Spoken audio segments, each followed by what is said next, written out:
Houses are crazy expensive right now, and a lot of my clients are dealing with this. There's super high interest rates and very little to pick from. So, we've been seeing a lot of requests for home additions, and I want to take the time today to walk you through really how to get started. That's really some of the first conversations that I have is where do I even start? What should I be thinking about?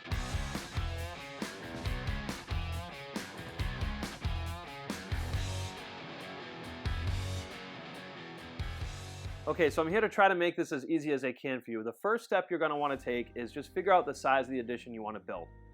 Second step is what the actual needs are going to be for this addition.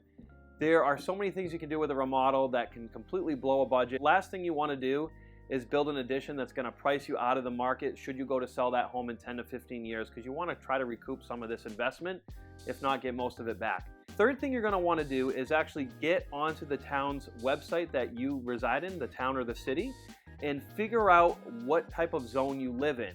Now, most people that reach out to us live in what's called a residential zone. There's even different types of residential zones where, say, if you're closer to the center of a city, people can be tighter together. A qualified contractor can help you with this step, but you can also find it yourself with a little bit of digging on a town's website. You can also call the town clerk and just say, hey, what zone am I in?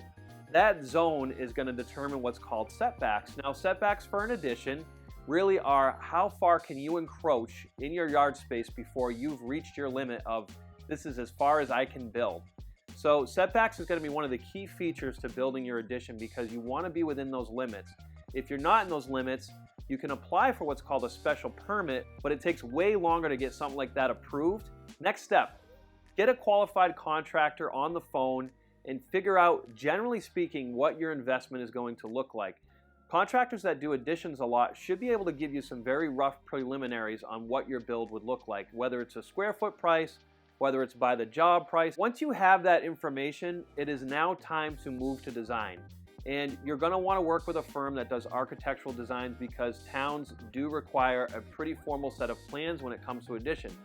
Once you've actually gotten the plans, you'll move to really just developing a clear scope of work and starting the build. At this point in the game is when you're really going to look into schedule, filing permits, and then pretty much from there just start ordering things and begin your build. I'm Josh with RenoVista. I'm a general contractor here in Massachusetts.